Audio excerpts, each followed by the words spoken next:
All right, buckle up, everybody, because today we're taking a deep dive into some seriously dark territory. Oh, yeah, diving head first into the deep end. We're talking about Samuel Little, Samuel Little. one of the most prolific serial killers in American history. I mean, just wow. And we've got this YouTube video breaking down his crimes. Really gets into the nitty-gritty. It's a wild ride, let me tell you. Yeah. But it really makes you think about, like, criminal psychology. Right, absolutely. And how these guys manage to, stay under the radar for so long. Evading capture, it's fascinating and terrifying all at once. So to start things off, we got to go back to Little's early life. Yeah, gonna lay the groundwork. Born in 1940, abandoned by his mother, raised by his grandmother. Right off the bat, you see some red flags. Not exactly a Hallmark movie upbringing. No, not exactly. And, I mean, I got to ask, how much of his later actions can we chalk up to, a messed up childhood? Well, it's never a simple equation, right? But there's tons of research showing that early exposure to violence, neglect, can create a breeding ground for antisocial personality disorder. Right. Which, is pretty common in serial killers. I mean, yeah, that makes sense. And you can see it in Little's early criminal behavior, too. Oh, totally, yeah. Petty theft. Reformatory. It's like a roadmap, almost. Yeah. To something much darker. And there's this one detail, just gives me chills. Oh, yeah. This thing about Little being fascinated with women's necks. Even as a kid. Foreshadowing, right. Rapey. Sends shivers down your spine. Totally. So, fast forward a bit. Okay. This guy basically becomes a nomad. Drifting, always on the move. Yeah. Going from state to state, leaving a trail of victims in his wake. Like a phantom. Yeah, it's almost like he was, always running. Staying one step Makes ahead. it that much harder to catch, right? Oh, absolutely. Fact. Cross-country investigations are notoriously difficult. And in Little's case, it allowed him to operate under the radar for decades. Decades. And we know his first murder, the first one we know of anyway, was New Year's Day, 1971. Ah, what a way to start the year. Grim. Okay, but here's something I thought was super interesting. Hit me. Little had this common-law wife, Morelia. Morelia. And get this, she was like a master robber. You're kidding. I'm serious. So you got to wonder, right? Oh. Was she like his criminal mentor or something? Totally. Did their life together fuel his darker impulses? It's a chicken or the egg situation. Sure. But it makes you think. No doubt.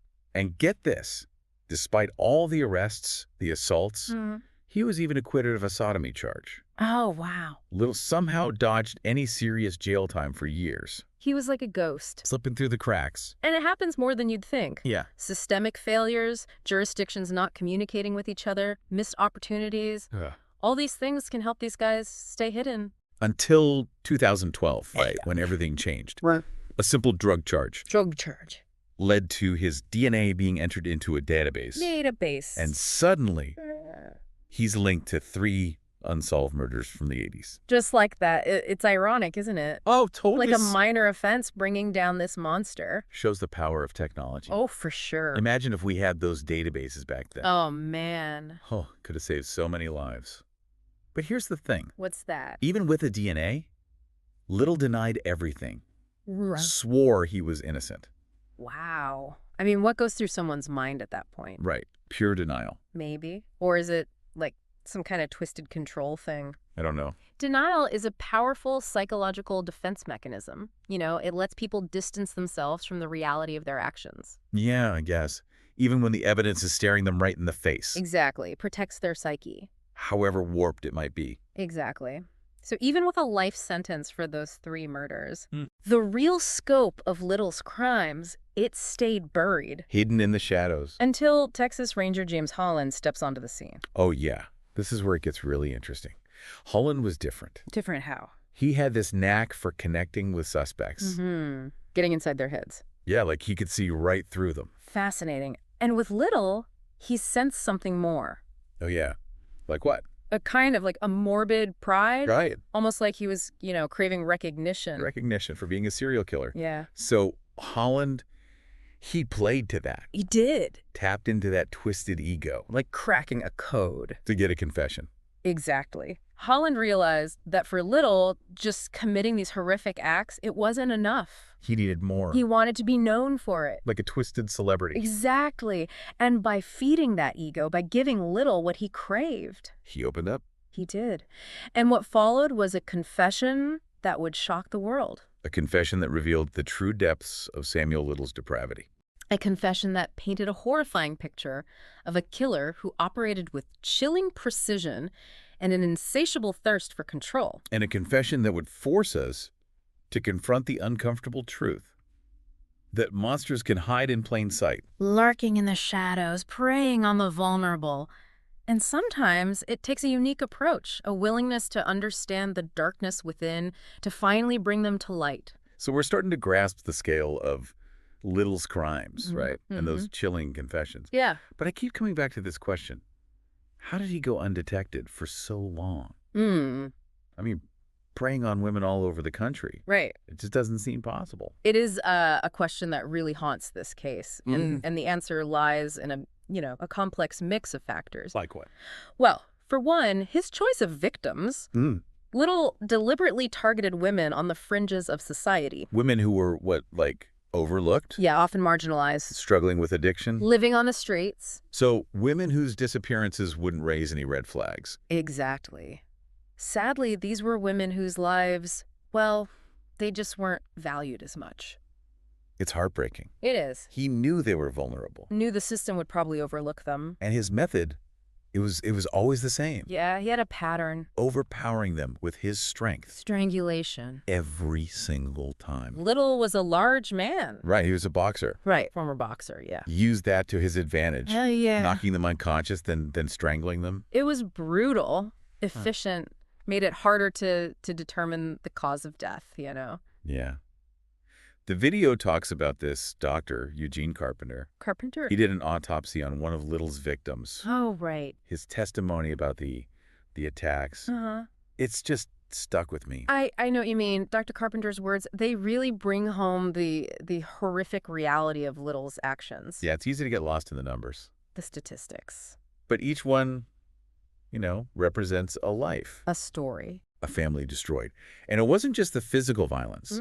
Little actually talked about enjoying the fear. The fear. Yeah, the fear in his victims' eyes. Oh, wow. The power he felt from their helplessness. That's a whole other level. Twisted, right? It is. That need for control, that dominance, it's something we see a lot in serial killers. It's not just about the killing. It's about something more. The power. And there was this detail, like he had a type. A type. Young women. Uh-huh. Big eyes. Full lips.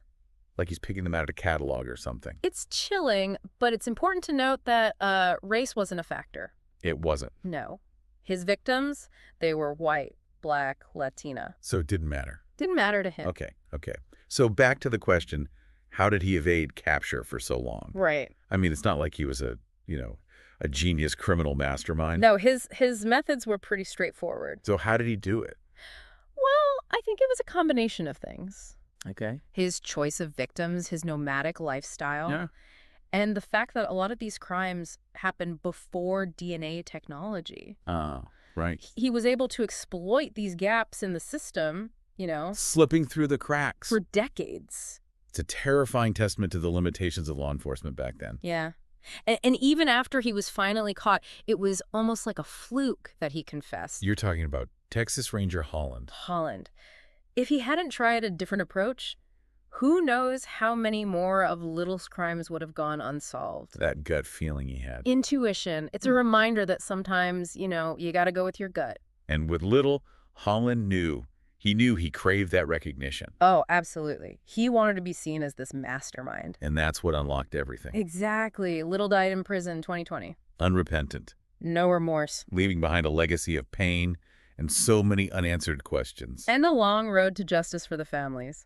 The map in the video, it's mind-blowing.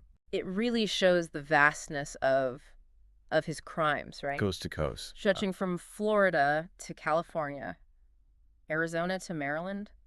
It's a stark reminder that even in death, the impact of a killer like Samuel Little, it continues. rippling through families Communities. for generations. So how do we prevent something like this from happening again? It's a daunting question, but one we can't ignore. We need to understand the patterns Recognize the red flags. and fix the systemic failures that allowed him to operate for so long. We need to protect the most vulnerable. This case might be closed, but the conversation, the search for solutions, it has to continue.